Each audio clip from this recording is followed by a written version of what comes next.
Perkenalkan, nama saya Kevin Natalia Darmawan, NPM 721213287.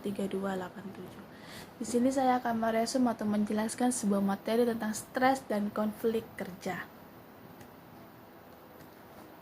Pengertian stres kerja yaitu adalah kondisi ketegangan yang mempengaruhi emosi, proses pikiran, dan kondisi fisik seseorang. Apabila stres ini terlalu besar, maka dapat mengancam kemampuan seseorang dalam menghadapi lingkungan.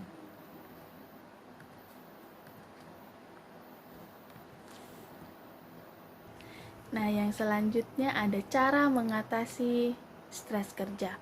Ada dua pendekatan dalam manajemen stres, yaitu yang pertama ada pendekatan individual. Nah, dalam pendekatan individual, yang pertama penerapan manajemen waktu, yang kedua penambahan waktu olahraga, yang ketiga pelatihan relaksasi, terus yang terakhir ada perluasan jaringan dukungan sosial. Lalu yang kedua ada pendekatan organisasional. Yang pertama yaitu menciptakan iklim organisasional yang mendukung. Lalu yang kedua adanya penyeleksian personel dan penempatan kerja yang lebih baik. Lalu yang ketiga ada mengurangi konflik dan mengklarifikasi peran organisasional. Dan yang keempat ada penetapan tujuan yang realitas. Lalu yang terakhir ada membuat bimbingan konseling.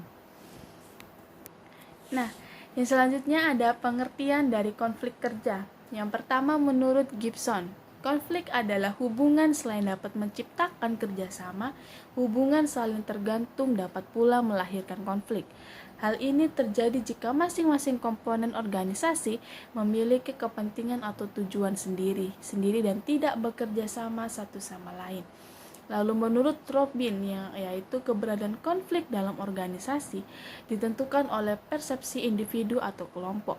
Jika mereka tidak menyadari adanya konflik di dalam organisasi, maka secara umum konflik tersebut dianggap tidak ada.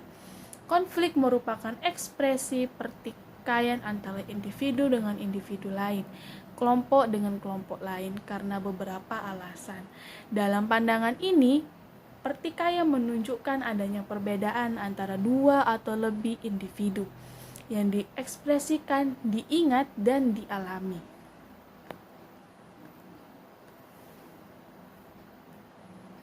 Nah, selanjutnya saya akan menjelaskan tentang faktor-faktor dalam konflik kerja.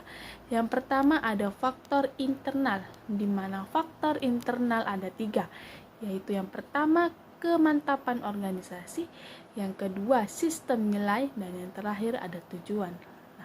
Lalu faktor yang kedua adalah faktor eksternal, di mana dibagi menjadi 4 bagian. Yang pertama yaitu keterbatasan sumber daya, yang kedua kekaburan aturan atau norma di masyarakat, yang ketiga derajat ketergantungan dengan pihak lain, lalu yang terakhir adalah pola interaksi dengan pihak lain.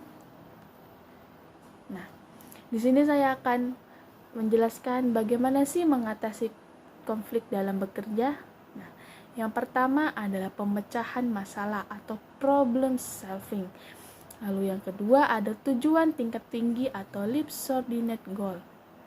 Yang ketiga, perluasan sumber atau expansion of recourse. Lalu yang keempat ada menghindari konflik atau avoidance. Lalu yang kelima ada melicinkan konflik atau smoothing. Lalu yang keenam ada perintah dari wewenang atau authoritative commands. Lalu yang ketujuh ada mengubah variabel manusia atau altering the human variable. Lalu yang kedelapan ada mengubah variabel struktural atau altering the structural variable. Lalu yang terakhir ada mengidentifikasi musuh bersama. Nah, sekian pemaparan materi tentang konflik kerja. Kurang lebihnya saya mohon maaf.